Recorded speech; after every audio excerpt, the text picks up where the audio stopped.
생생한 스포츠 소식 이유미의 스포츠 이유미 작가님, 스포츠 작가님 오셨습니다. 안녕하세요. 네, 안녕하세요. 예, 이유미입니다. 잘 지내시죠? 네, 잘 지내고 있습니다. 바빠요. 요즘 스포츠 너무 네. 뭐 경기 많아서 저는 좋은데 예. 또 바쁘기도 합니다. 예, 저희 댓글 잠깐만 읽고 네. 좀 갈게요. 제조사나님이 김준일 진행자 자격 물음표 하시고, 어제는 정경심 구속됐다고 하더니 오늘은 열린우리당이라고 실수냐 의도적으로 보이는데 느낌표 3개 하셨어요. 예, 실수입니다. 죄송합니다.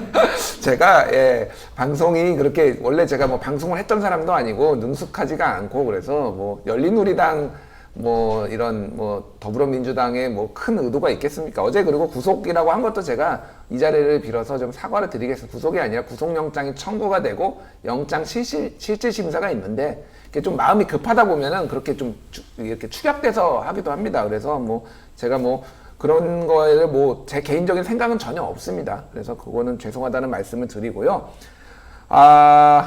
정스통님, 김준일 화이팅. 감사합니다. 하나는 이런 거 읽어줘야 될 것 같아서 했고요. 자, 뭐 계속 말씀드리고 있지만은 저희 닥터키친의 다방커피 요거가 지금 댓글을 달아주시는 분 중에 2분을 선정을 해서 저희가 직접 보내고 있습니다. 그래서 아래에 나오는 이메일로 주소와 이름과 전화번호를 남겨주시면은 저희가 항상 이렇게 발송을 해드리니까 가급적이면은 그날 당일날 이렇게 보내주시면 좋을 것 같습니다. 예. 네, 댓글은 이렇게 받고요. 스포츠 얘기를 좀 해보죠. 네. 일단은 지금 뭐 가을 한국 잔치. 시리즈 예. 가을 야구가 가을 한창이죠. 야구 한창이죠. 네, 예. 한국 시리즈가 어제 시작이 됐고요. 이렇게 경기는 못 보고 직접 직관도 아니고 TV로도 못 보고 나중에 하이라이트만 봤는데 네. 완전 재밌더라고요. 그렇죠. 9회 말에 9회 초였네. 9회 말이요. 말이요. 그러니까 끝내기가 나왔는데 끝내기. 예.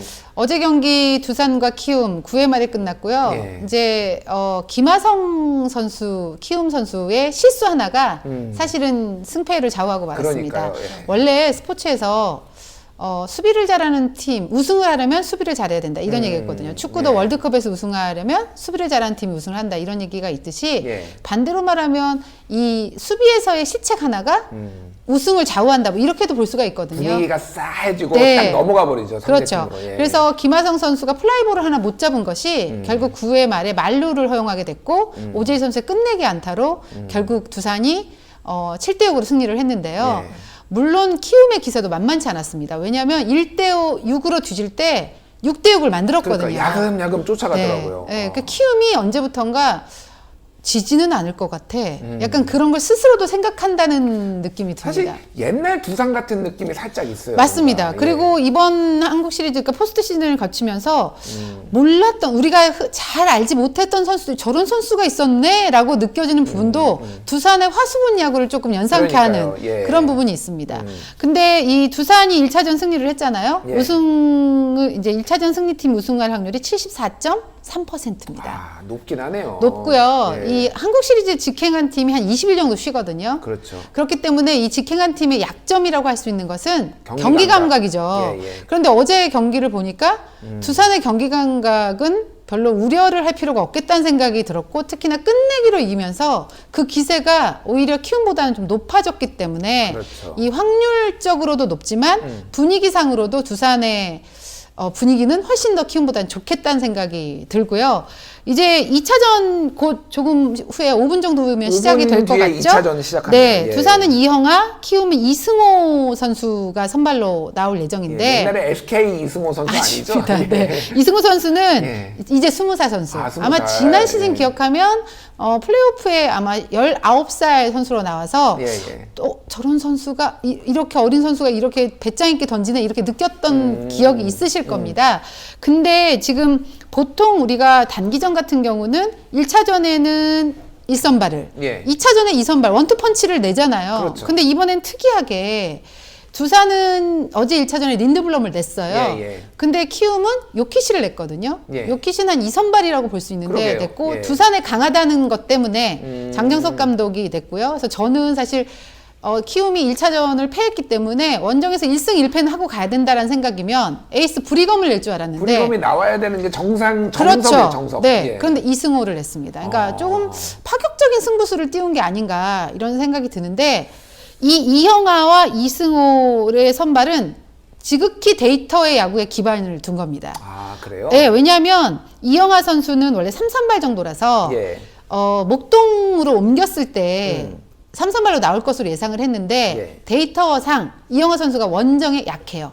아. 대신 후렌코프는 원정이 조금은 이영하 선수보다 강하니까 순서를 바꾼 거고요. 예, 예. 이승호 선수 같은 경우는 두산에 강해요. 그리고 두산이 좌타자들이 많잖아요. 타선이 좌한 투수거든요. 아. 그러면 좌한에게 두산이 약하기 때문에 이승우 선수를 낸 겁니다. 브리검은 우한 투수고요. 지금 두산은 60%가 넘죠. 전체 네, 타선에. 네. 좌타자가. 그렇습니다. 예, 예. 그렇기 때문에 그 장정석 감독이 그걸 감안해서 이승우 선수라는 승부수를 던졌는데 만약 이 장정석 감독이 지금 이 포스트 시즌에서 계속해서 좀 그 용병술이나 작전들이 적중을 하고 있거든요. 예, 근데 예. 이승우 선수가 이 경기를 만약에 잘 막아준다면 3선발은, 그러니까 3차전 선발은 그러면 불이검이 될 가능성이 불이검이 많죠. 나온다. 목동으로 가서 그것도. 목동에서 그것도 네. 안방에서. 네. 그러면 3차전을 만약에 키움이 좀 더 우세하다고 본다면 이 2차전의 승부가 장정석 감독의 이 승부수가 어떤 영향을 미칠지 너무 중요하겠고요. 그러니까 장 감독은 지금 이 한국 시리즈 좀 길게 보고 있네요. 그러니까. 네, 그러니까 그렇게 생각이 들거든요, 제 예, 생각에는. 예. 근데 이영하 선수 선발도 사실은 우리가 생각하지 못한 선발이기 때문에 예, 예. 과연 김태원 감독과 장정석 감독의 이 승부수가 과연 어떤 흐름으로 이어질지 정말 궁금하고 저는 그래서 2차전 승부가 너무 중요할 거라는 생각이 그러게요. 들고 근데 지금 키움에서는 송성문 선수의 발언이 조금 논란이 돼서 예, 지금 예. 검색어에 계속 송성문 선수 이름이 저도 아까 올라있거든요. 포털에 들어가니까 1위부터 네. 한 8위까지 송상문. 그 이유가 이제 송성문 예, 예. 선수가 어제 경기할 때 왜 더가웃에서 선수들이 네. 같이 응원을 하잖아요. 예, 예. 근데 응원을 할 때 좀 상대팀 선수의 비하 발언을 하면서 응원을 했나 봐요. 뭐 부상 네, 관련해서 뭐 얘기를 한 걸로. 이렇게 얘기를 예, 하면서 예, 그러니까 예. 그것이 동영상으로 떠돌면서 지금 팬들에게 비난을 받았고 공식 사과를 했어요. 사과를 했나요? 네, 그렇지만 예, 예. 이걸 그 장정석 감독 모르는 상태에서 엔트리에 송성문 선수 이름을 넣으면서 이제 아침에 엔트리를 먼저 예, 코치에게 예. 전달하는 과정에서 몰랐나 봐요. 넣으면서 이제 어떻게 이 선수를 선발로 내세울 수 있냐 이런 비난까지 지금 겹친 상태인데 그런 분위기가 또 키움에게는 어떤 영향을 미칠지도 조금 약간 변수가 되지 않을까 싶습니다. 별로 근데 개의치 않을 것 같아요. 제 김태형 개인적으로. 감독도 예, 예. 선수끼리 일이니까 예, 예. 개의치 않는다 쿨하게 좀 받아들이는 입장이라서 예, 예. 어쨌든 한국 시리즈에 좀 여러 가지 일들이 생기는 건 맞는 것 그러게요. 같습니다. 오늘 경기가 정말 재밌을 것 같은데 네, 저도 그렇습니다. 방송 안 하고 야구 보고 싶습니다. 아니 제가 안 그래도 오늘 혹시 야구 보셨어요? 라고 질문하려다 보니까 네. 한참 방송을 하셔야 되는 시간이더라고요. 그러니까, 예. 네, 제가 알려드릴게요. 다음 주에 와서. 알겠습니다. 예. 그 야구 얘기를 좀만 더 해보죠. 네. 지금 아시아 야구 선수권 대회에서 네. 아시아잖아요. 네. 아시아의 맹주 한국 아닌가요? 근데 4등을 했어요 지금. 제가 이제 이 소식을 준비한 것이 네. 올림픽 출전 문제 때문에 준비를 했는데요. 아. 이제 우리 야구 대표팀이 올림픽을 갈 수 있는 방법은 두 가지였습니다. 예. 하나는 이 바로 말씀하신 아시아 야구 선수권 대회에서 3위 안에 들면 최종 예선 출전권을 따게 되고 3위 안에만 들면. 네. 예. 근데 간다는 게 아니라 최종 예선 예, 출전권을 예, 예, 따서 예. 거기서 예선을 치러서 갈 수 있는 확률이 좀 있었고요. 그게 안 되면 프리미어십이라고 이제 한국 시리즈 끝나면 열리게 되는데 여기에서 이제 일본이 개최국이니까 일본 빼고 예. 아시아 오세아 지역 팀 중에 1위를 하면 돼요. 근데 쉬운 건 아니죠, 물론. 몇 개국 참가하나요? 그러니까 12개국이 12개국, 참가하니까 예. 프리미어 12라고 돼 있는 아. 거고요. 그래서 근데 이제 아시아 팀은 뭐 대만이라든지 예. 오세아니아까지 되니까 호주도 있고요. 호주도 만만치 네, 않고요. 만만치 않고요. 예, 예. 그러다 보니까 좀 힘겨운 상황인데 그래서 김경문 감독은 아무래도 이 약간 보험처럼 아시아 야구 선수권 대회에서의 따오는 티켓을 생각하고 있었을 것 같아요. 아니, 그런데 뭐 당연히 나가는 거지라고 네, 생각했겠죠. 지금까지 그래 왔으니까요. 예, 예. 그런데 우리나라 이 아시아 선수권 대회에 대학 팀을 출전을 시켰어요. 대학 선수들. 네, 대학 선수로 중심이 돼서. 근데 저는 이 부분은 좀 이해는 돼요. 왜냐면 우리나라 대학 야구 선수들이 국제대회에 나갈 일이 거의 없어요. 왜냐면 다 프로팀들이 뭐 아시아 게임도 나가고 그렇죠. 이러다 보니까 뭐 병역 문제 뭐 이런 게 네, 또 이런 거 얽혀 있으니까. 있어서, 그러다 예. 보니까 좀 국제 경쟁력을 대학 팀에도 좀 이렇게 키우게 하기 위해서는 아무래도 이 팀을 내보는 게 좋겠다라는 생각도 했던 것도 충분히 이해는 하는데 예. 이제 올림픽 최종 예선 출전권이 걸려 있었던 대회니까 좀 더 심사숙고했었으면 어땠을까 하는 아쉬움이 좀 있고요. 그러니까 저는 충격인 게 네. 중국한테도 두 번을 져. 예선에서 지고 3, 4위전에서 지고. 일본하고 대만은 사실은 뭐 우리 뭐 둘 다 네. 야구를 어느 정도 하니까 프로 리그도 네. 있고 그러니까 근데 중국한테는 저는 졌던 기억이 잘 안 나요. 그렇죠. 언제 졌는지. 네. 사실은 두 번이나 졌다는 게 좀 충격적이에요. 그래서 그 부분도 충격이고 왜 올림픽 출전권이 다 걸린 대회에 대회를 이렇게 방심을 했을까? 그러니까 최종 예선 티켓은 무조건 따 있어야 하는 건데 왜냐하면 프리미어 12에서 무조건 딴다는 보장이 없잖아요. 예. 그래서 일단 김경문 감독은 무조건 여기에서 티켓을 따야 되는 상황이라 김경문 호의 부담감이 훨씬 더 커진 딱 이 방법밖에 없거든요. 여기서 티켓을 따는 방법. 그렇지 않으면 올림픽을 못 갑니다. 그래서 지금 뭐 선수들 보니까 한국 시리즈 나가는 네. 선수들 빼놓고 몇면을 보니까 이름이 뭐 양의지, 황재균, 김광현, 태정, 양현종, 김현수 막 네. 진짜 국가대표들이 다 나갔어요. 그래서 지금 이제 키움하고 그 두산은 그 경기를 하고 있으니까 여기에서 뽑힌 선수들은 지금 경기를 하고 있고 나머지 선수들은 다 모여서 훈련을 하고 있거든요. 그러니까 이 선수들이 이제 한국 시리즈 끝나면 여기 있는 선수까지 합쳐서 전체적인 훈련을 할 계획입니다. 이게 예전에 사실은 아시안 게임 금메달을 딴 다음에 국정감사에 이제 엔트리 문제로 네. 한번 이 사건이 있었는데 그렇죠. 굉장히 좀 국회에서는 몇몇 의원들이 뭐 당연히 따는 거 아니냐 네. 약간 그런 분위기도 있었어요. 그래서 엔트리 뭐 감독의 권한 문제 가지고 상당히 선동열 맞습니다. 감독이 곤욕 뭐 그런 상황이 있었는데 그래서 아예 이번에 다 아마추어로 하는 그런 분위기도 네, 있었던 있었습니다. 건가요? 예, 아, 그런 그래요? 부분도 예. 없지 않아 있었던 거죠. 예. 왜냐하면 말들이 계속 나오니까 아마추어 그러다 보니까 이제 아마추어한테 기회를 좀 주자라는 의견도 좀 더 있었던 것 같고요. 그런 근데 것들이 맞물리면서 너무 많이 줬네. 적당히 줬어야 되는데. 그러니까 약간 프로 1.5군을 좀 섞어갔으면 어땠을까 이런 생각이 예. 드는데 그것까지도 좀 안 된 상황에서 그 부분은 좀 아쉬운 것 같습니다. 알겠습니다. 예.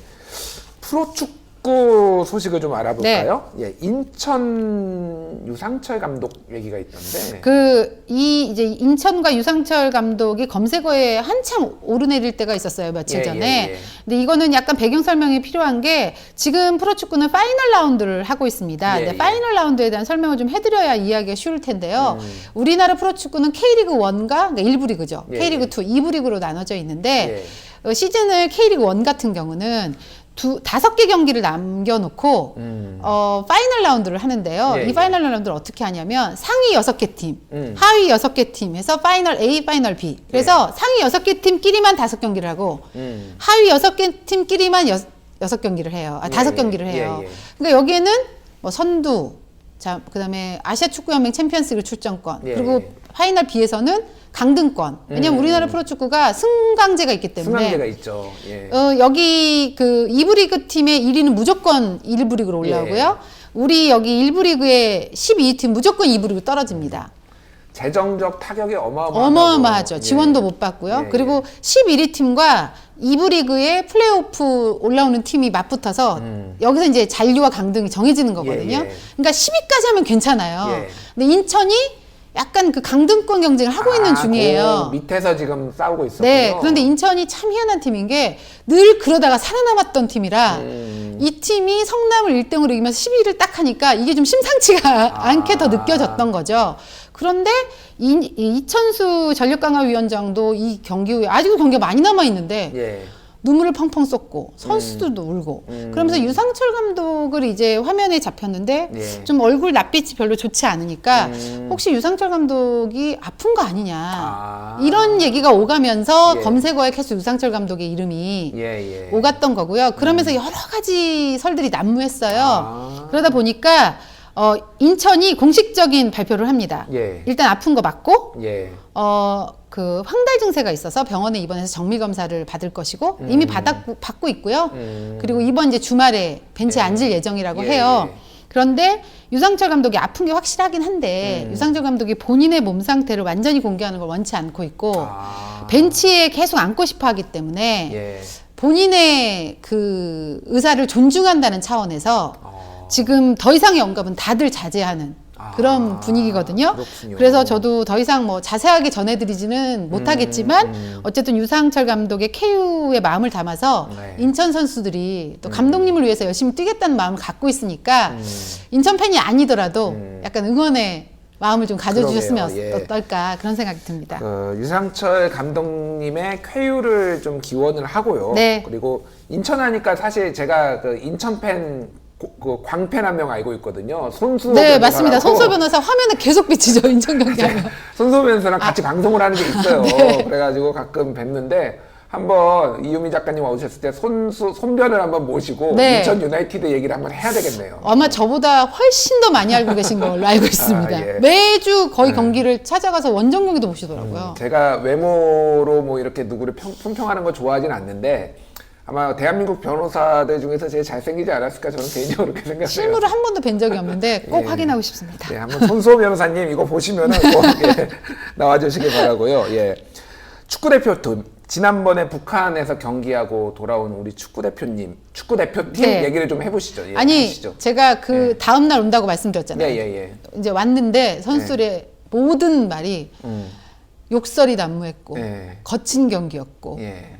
뭐 너무 선수들이 몸싸움을 거칠게 해서 안 다치고 온 게 다행이다. 그러니까요. 네, 그런 얘기를 했고요. 예. 이제 비디오 화면을 그 영상을 좀 방송에서 틀기는 조금 어려웠었다. KBS에서 구입을 했는데 이번 국감에서도 그 얘기가 나왔어요. 왜 안 트냐 네. 이런 얘기가. 근데 예. 그게 어쨌든 6분짜리 하이라이트 영상은 축구협에서 공개를 했는데 그게 멀리 잡혀 있고 예. 굉장히 좀 보기에 어려운 그런 장면들이 좀 있어가지고 아마 방송용으로 쓰기에는 좀 어려움이 없지 않아 있었던 것으로 예. 지금 알려지고 있고요.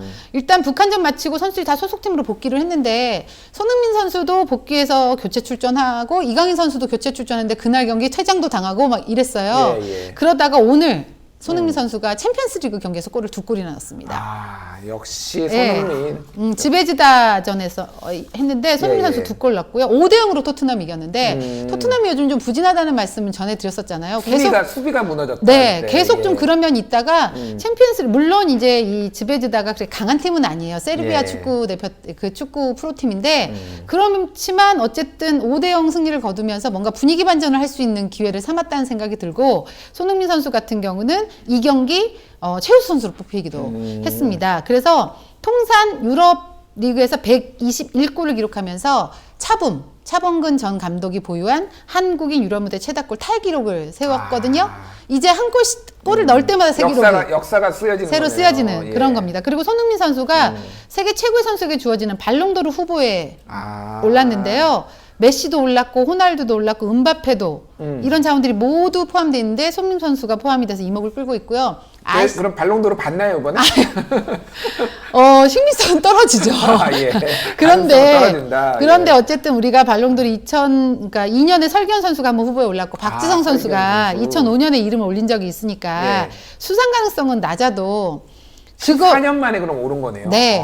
그러니까 아시아 선수는 또 그 이번에 뽑힌 선수 중에서 아시아 선수는 유일하니까 최종 후보에 올랐다는데 의미가 있어 보이고요. 그렇군요. 그리고 이제 이강인 선수 같은 경우는 이 똑같은 프랑스 풋볼에서 이 발롱도르 후보를 발표를 하는데 예. 여기에 2019 코파 트로피라고 21세 이하 선수들 이런 식으로 뽑는 21세 이하 발롱도르라고 하는 예. 거기에 최종 후보 10인에 이강인 선수가 또 뽑혔습니다. 낭중지추네요. 네, 그래서 잘하네요. 한국의 축구의 현재와 미래가 함께 지금 세계를 누비고 있다 이렇게 보시면 될 것 같고 발롱도르 얘기를 좀 하자면 피파 올해의 선수는 메시였어요. 예. 근데 이건 뭐 기자단 투표도 들어가지만 감독, 선수, 팬들이 다 투표를 하는데 이 발롱도르는 기자단 투표로만 선정이 돼요. 그런데 그 올해의 선수를 뽑을 때 보니까 기자단 투표에서는 리버풀의 반다이크가 1위였거든요. 그래서 피파의 올해의 선수와 발롱도르의 결과는 다를 수도 있다. 발표는 조금 더 기다려보시면 알 수 있습니다. NBA에서도 이렇게 네. 감독들이 하는 것과 기자단이 하는 것과에 따라서 이렇게 다른 경우가 뭐 있잖아요. 있었어요, 네. 예전에도. 그러니까 좀 결과는 달라지지 않을까 싶습니다. 그렇군요. 제 예상으로는. 예. 네. 프로 배구가 개막을 했는데 네. 프로 배구가 지금 뭐 매진 행렬을 하고 있다면서요? 개막전부터 매진이었어요. 아, 그래요? 그러니까 남자부가 먼저 개막을 하고 그 다음 여자부가 일주일 후에 개막을 했는데 예. 개막전이 둘 다 매진이 됐고요. 오. 근데 지난해부터 프로배구가 굉장히 흥행무리를 하고 있거든요. 그러게 막 농구보다 더 막 네. 흥행이 잘 된다. 그런 얘기가 예전에는 나왔어요. 예. 아무래도 약간 인기 면에서 프로 농구에 못 미친다라는 이미지가 있었는데 그렇죠, 예. 요즘은 약간 변한 상황이고요. 반전이 된 상황이고 전력 평준화의 원인이 분명히 있을 것 같고 스타 선수들도 많이 발굴해내고 예, 예. 있는데 일단 팬 서비스가 흥행을 좌우하고 있는 것 같아요. 아. 이번 개막전만 하더라도 현대캐피탈의 홈 경기 홈구장에서 열렸는데 예. 개회 선언을 보통 할 때 약간 VIP들 초청해서 한마디씩 다 요식행위처럼 듣고 예, 예. 또 거기에 무슨 짱이라는 뭐 사무총장 뭐 이런 분이 나와서 자 뭐 선언합니다 이렇게 하잖아요. 예, 예. 근데 이번 개막전의 그 개회 선언은 사무총장이 V리그 개막을 하면 팬들이 선언합니다. 이렇게 하면서 같이 이걸 한번 같이 즐겨보자. 뭔가 호흡하는 네. 그런 모습이 보여졌군요. 그런 것들이 계속해서 V리그에서 지금 나오고 있거든요. 올스타전도 그렇고 여러 가지 그런 노력들이 흥행으로 이어지는 것 같습니다. 그러니까 프로는 결국 팬들이 있어야만 존재하는 것이기 그렇죠. 때문에 예. 프로배구의 흥행을 보면서 다른 프로 스포츠 또 많은 스포츠들이 한번 다시금 생각해 볼 수 있는 그런 계기가 됐으면 하는 바람에서 제가 프로배구의 흥행 이야기를 좀 준비를 했었습니다. 그렇네요. 네. 아, 저도 배구를 한번 보러 가고 싶은데 맨날 방송을 해야 돼서. 네, 그렇죠. 딱 이 시간에 경기를 해요. 그러니까요. 그래서 저도 예. 일이 있는 저녁이 워낙에 많기 때문에 예. 실제로 경기를 보러 가는 게 쉽지 않아서 가끔 너무 경기가 보고 싶을 때가 많거든요. 예, 예. 그럼 주말에라도 가서 보기도 그러네요. 하고요. 네, 예. 꼭 한번 보셨으면 좋겠습니다. 알겠습니다. 네. 예, 지금까지 이유미 스포츠 전문 작가님 모시고 스포츠 얘기 들었습니다. 감사합니다. 네, 고맙습니다. 예.